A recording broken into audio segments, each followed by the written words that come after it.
Hi అండి, అందరికీ నమస్కారం. Welcome to శ్రీమాల kitchen. ఈరోజు దొండకాయ ఫ్రై తయారు చేద్దాం.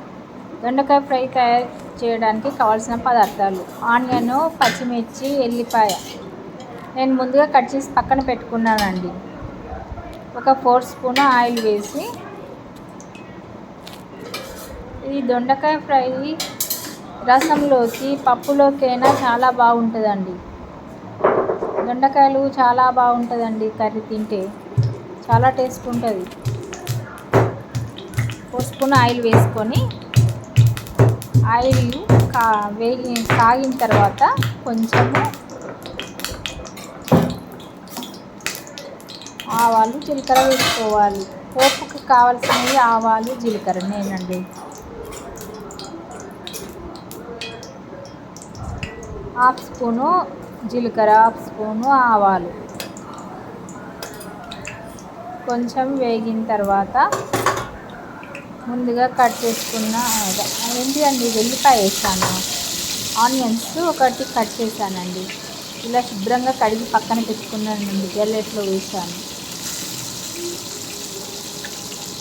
ఒక 2 పచ్చిమిర్చి, 2 సరిపోతుందండి, 2 చాలు. సిమ్లోనే మంచిగా వేగనివ్వాలండి ఈ ఆనియన్స్, ఎల్లిపాయ, పచ్చిమిర్చి. ఎక్కువ మంట పెట్టద్దు, మాడిపోతుంది. స్టీల్ కదా అండి కడాయి, కొంచెం నెమ్మదిగానే చేసుకోవాలి. నేను సిమెంట్ పాత్రలన్నీ పక్కన పెట్టేసి స్టీల్ పాత్రలే వాడుతున్నానండి. ఒక హాఫ్ స్పూను పసుపు వేసుకుందాం. పసుపు కొంచెం మంచిగా ఎక్కువనే వాడండి, మంచిది కదండి హెల్త్కి.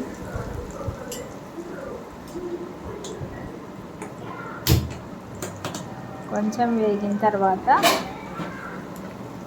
ముందుగా కట్ చేసుకున్న దొండకాయలు ఉన్నాయి కదండి, ఈ దొండకాయలు ఇందులో వేసుకోవాలి.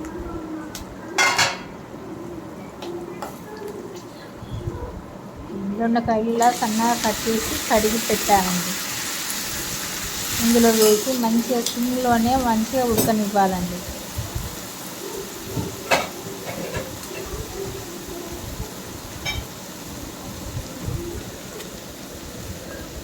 ఒక సగం స్పూను సాల్ట్ వేయడం వల్ల త్వరగా మగ్గుతుందండి. ఏ కూరగాయల ముక్కలపైనైనా ముందుగా సాల్ట్ వేస్తే తొందరగా ఉడికిపోతుందండి. వంకాయలైనా, బెండకాయలైనా, ఏ కూరగాయలైనా కొంచెం సాల్ట్ వేసి ఉడకనివ్వండి, తొందరగా మగ్గిపోతుందండి. ఎక్కువ టైం పట్టదు, మాడదు, మళ్ళీ మంచిగా మగ్గిపోతుందండి. ఒక 2-3 నిమిషాల తర్వాత తీసి చూసుకున్నాం, కొంచెం ఉడికిందండి.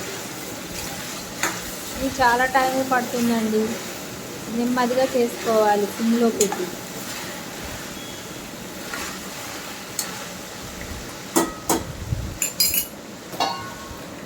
మరొక 15-20 నిమిషాలు ఉడకనివ్వాలి సిమ్లోని. 5 నిమిషాల తర్వాత తీసుకున్నానండి, కొంచెం మగ్గింది. ఇంకా చాలా టైమే పడుతుంది.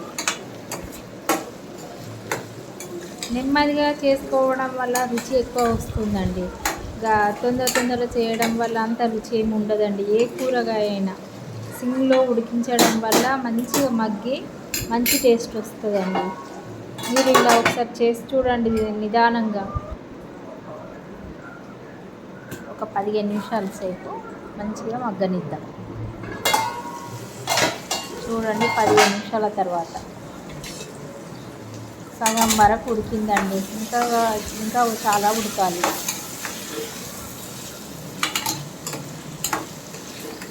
తొందరపడద్దండి, తొందరపడితే కర్రీ బాగుండదు.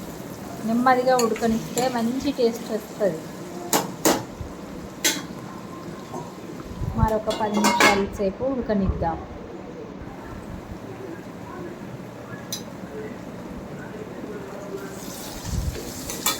చూడండి, ఇప్పుడు సగం వరకు ఉడికింది.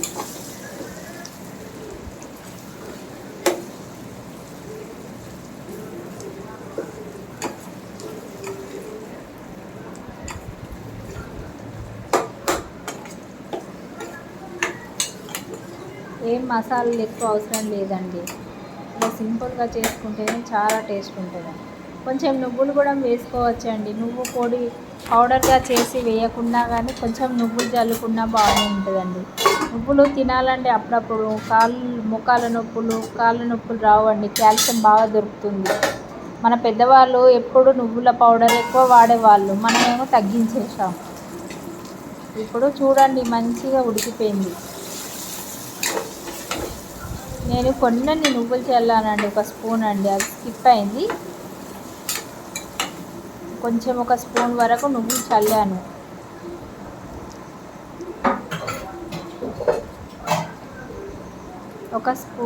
సగం స్పూన్ వరకు కారం వేసుకుందాం. సగం స్పూన్ సరిపోతుందండి, 2 పచ్చిమిర్చి వేసాం కదా. సగం స్పూను కారం వేయాలి. మంచిగా మిక్స్ చేసి మరి ఒక 5 నిమిషాల వరకు సన్నని మంట పైన ఉడకనివ్వాలి.